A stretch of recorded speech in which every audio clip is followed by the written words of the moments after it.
Tasty ആയിട്ടുള്ള ഈ ഒരു കറി ഉണ്ടാക്കാനായിട്ട് 1 ലിറ്റർ പാല് തിളപ്പിക്കാൻ വെച്ചിട്ടുണ്ട്. അതിലോട്ട് ഒരു നാരങ്ങയുടെ ജ്യൂസ്, 1 ടീസ്പൂൺ പുളിയുള്ള തൈര് വെച്ചിട്ട് 10 മിനിറ്റ് സമയം ലോ ഫ്ലെയിമിൽ തിളപ്പിച്ചുകൊണ്ടിരിക്കാം. ആ സമയം കൊണ്ട് വലിയ 2 സവാള, 2 പച്ചമുളക്, ഒരു വലിയ തക്കാളി ഇതുപോലെ ചെറുതായിട്ട് കട്ട് ചെയ്തിട്ടുണ്ട്. 10 മിനിറ്റ് കഴിഞ്ഞപ്പോൾ ഇത് പാലും വെള്ളവും സെപ്പറേറ്റ് ആയിട്ടുണ്ട്. ഇതുപോലെ കഴുകി പൈപ്പിൻ്റെ കീഴിൽ വെച്ചിട്ട് നല്ലതായിട്ട് വൃത്തിയാക്കി എടുക്കാം. ഇനി ഒരു പാനിൽ എണ്ണ ചൂടായപ്പോൾ കുറച്ച് ജീരകം ഇട്ടതിന് ശേഷം കട്ട് ചെയ്ത് വെച്ചിരിക്കുന്ന സവാള, പച്ചമുളക് ഇട്ട് ഒന്ന് വഴറ്റി കൊടുക്കാം. കുറച്ച് ഉപ്പും കൂടി ചേർത്ത് വഴറ്റിയതിന് ശേഷം അതിലോട്ട് കുറച്ച് മഞ്ഞളും കൂടി ചേർത്ത് കൊടുക്കാം. ഇനി കട്ട് ചെയ്ത് വെച്ചിരിക്കുന്ന തക്കാളിയും കൂടി ചേർത്ത് ജസ്റ്റ് ഒന്ന് വേവിച്ചെടുക്കാം. ഇനി ഇതിലോട്ട് നമ്മൾ ആദ്യം റെഡിയാക്കി വെച്ചിരിക്കുന്ന ഉണ്ടാക്കിയെടുത്ത ഈ പനീർ ചേർത്ത് കൊടുക്കാം.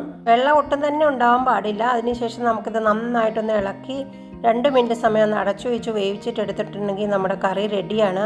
ഇതാണ് നമ്മൾ വീട്ടിലുണ്ടാക്കിയെടുക്കുന്ന പനീർ കറി. അപ്പോൾ എല്ലാവരും ഇതൊന്ന് ട്രൈ ചെയ്ത് നോക്കണേ. സൂപ്പർ ടേസ്റ്റാണ് കേട്ടോ.